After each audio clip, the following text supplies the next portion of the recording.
Hello everyone! Good morning, good afternoon, good evening.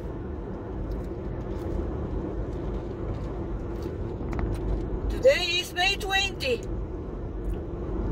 The time now here is 11:51 in the morning. So last time here.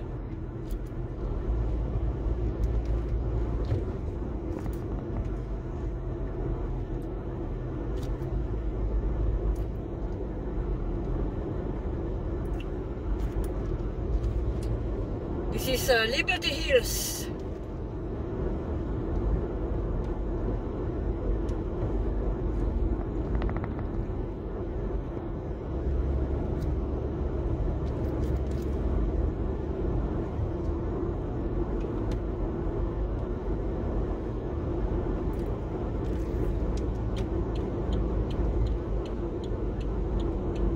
Magaganda ang mga bahay dito sa Liberty Hill.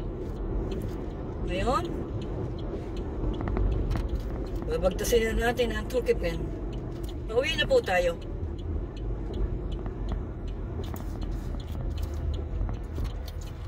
Kinuha na ni Habi ang kanyang kotse. Kaya nasa drada siya. Mayroon na akong pinuntahan.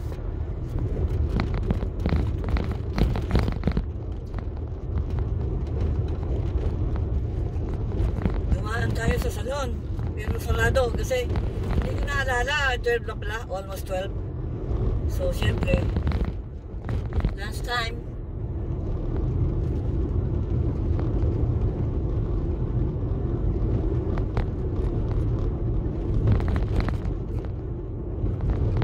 si Habi siguro nasa bahay na.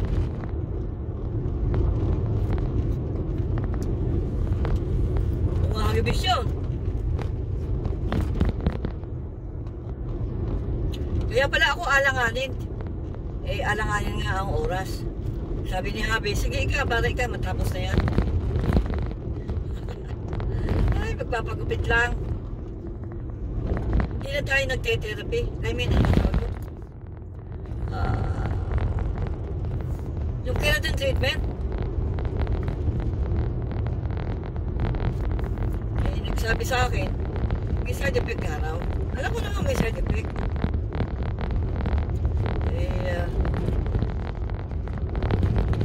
So okay lang, mabuti ang buhok.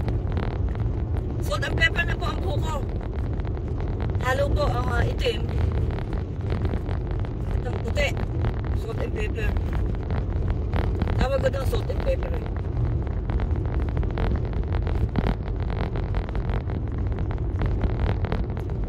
sarado. Gusto ko magpasama look. Problema. Kaya hanggang ano lang ako, hanggang shoulder. Yun na ang aking pinaka-ano. Above the shoulder, yun na. Yung sumasayad ng buhok sa shoulder, yun, hanggang doon lang ako. Ayaw niya ng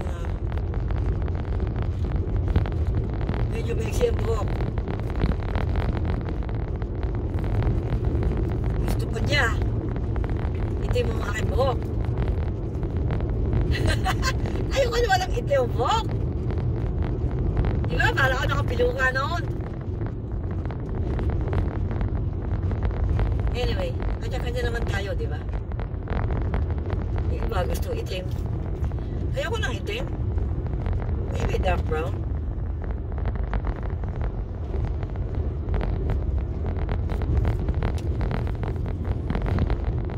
Siyang tao sa sinauna.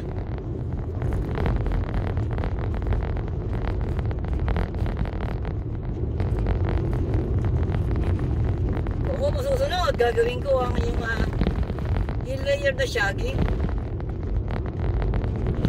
Madali lang ayusin yun. Layer na shaggy. Kung tumiting na, lagyan mo lang ng oil, yung conditioner. Pagpahaba na mukha ng buho ko ngayon. Pag nilagay natin ng leave-on conditioner, lagyan natin ng napakadami. Libo ang conditioner. Lahat na lang, libo ang conditioner na bili namin. Pakita ko yung buhok ko sa inyo ngayon. Nag-iisa naman tayo sa kalsada. Ito yung buhok ko ngayon, no? Ayan. Tingnan nyo, oh. Pinipipi kong mabuti yan. Ang leave-in conditioner. Kanina, hindi tayo nakapaglagay. Nagmamadali si Habi.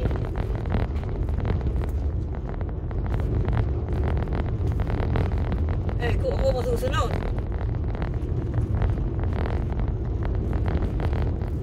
Eh, ba siya ginalayer? Ngayon, ang pinaka-ano ko lang, ito, oh. Wala naman tayong kasalubong. Hanggang dito lang ako, yan. Dito. Above the shoulder. Hanggang doon lang ako. Hindi mo pwede maiksi. Ayaw niya. Sabi ko, bakit? Ako ang may buhok. Siya daw ang tumitingin.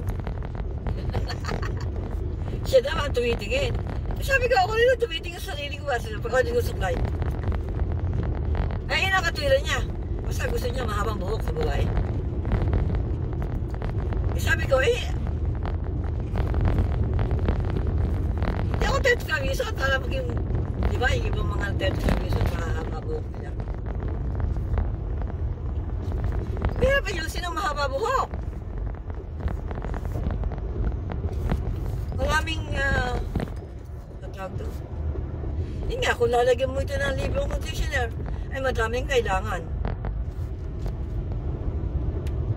Anyway. Bakit ba napunta doon ang ating usapan?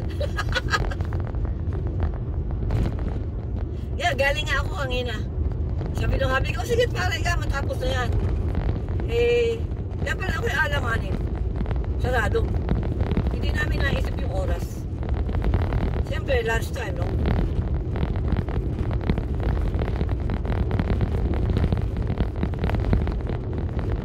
Kumusta na po ba kayo?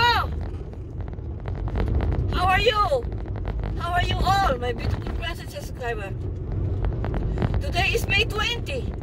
And tomorrow is 21. The threshold day. The payment day. The salary day. Woo!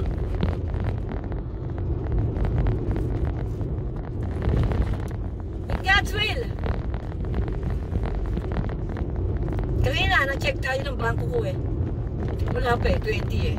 So maybe mamayang gabi or tomorrow.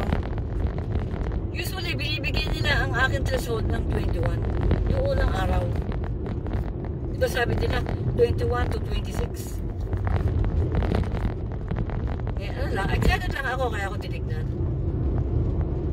Lahat naman tayo, di ba? Sa ganun, excited. Kung meron tayong iniintay na biyaya mula kay YouTube.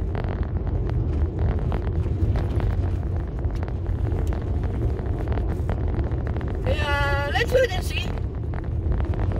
Tomorrow, May 21. Woo! Lahat mo ng mga meron akong na-views na ano eh. Ano nga ba pangalan no? Oh, hindi ko na muna sasabihin yung pangalan. Pero sweldo raw niya. Unang sweldo raw niya. Eh, 2 taon na raw siya sa YouTube. Unang sweldo niya. Kaya, feel na feel ko yung kanyang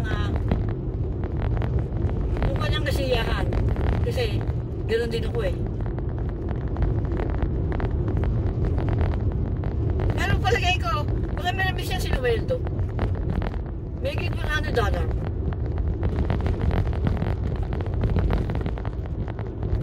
Eh, ako pag sumusweldo, ano lang?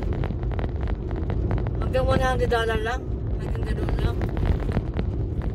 Hanggang doon tuwa na nga ako eh. Na-meet ko yung ano eh. Pero yung iba siguro more than. Mga 200, 500. Ako. It's a blessings, you know.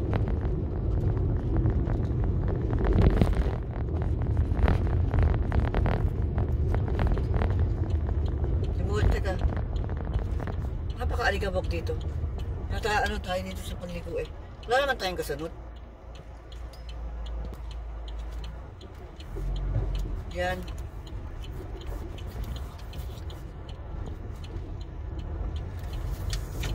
Nakakailang minuto na ba? 7. Gagawin ko lang 13 to.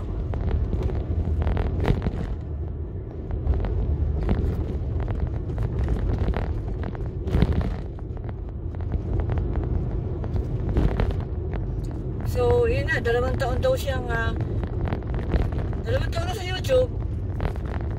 2 taon siya bago nakasweldo. So,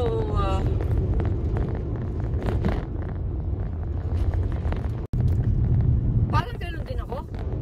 If I remember, 1 taon ako bago na monetize. Woo! Kasi noon una, upo-upo lang tayo eh. Upo-upo lang, hindi naman tayo naghahabol. Hanggang sa naging, mga 500 ng mahigit, pinagsasabi, sige, mag-ano ka. Doon na ako nagtrabaho. Pa rin, mabagal pa rin yung nagtrabaho. So, 1 year ng 1,000, and then 1 year na binulo, undersold. Kaya yun, so, parang inabot din nga ng 2 taon, diba? Pero anyway, hindi ko na binibilang yung basta ang bilang ko lang, 1 taon ako bago na monetize. Tapos yun nga. Unang sweldo ko 2,000 lang ang aking first result ko, 2,000 lang ang aking subscriber.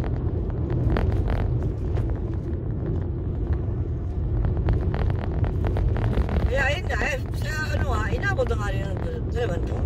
2 years. All in all. Ayun po, ano po experience nyo? Iba-iba naman po tayo eh. Ang YouTube, nasa galaw natin. Malapit na po tayo. At magiging mahaba na ito. Maraming salamat po. Kaya andito na po tayo sa aming looban. Thank you guys for watching. And please like, comment, and subscribe. And hit the notification bell so you will be updated on my next upload. Thank you guys for watching. You abuse me, I will abuse you too. God bless you all and thank you guys. Mabuhay!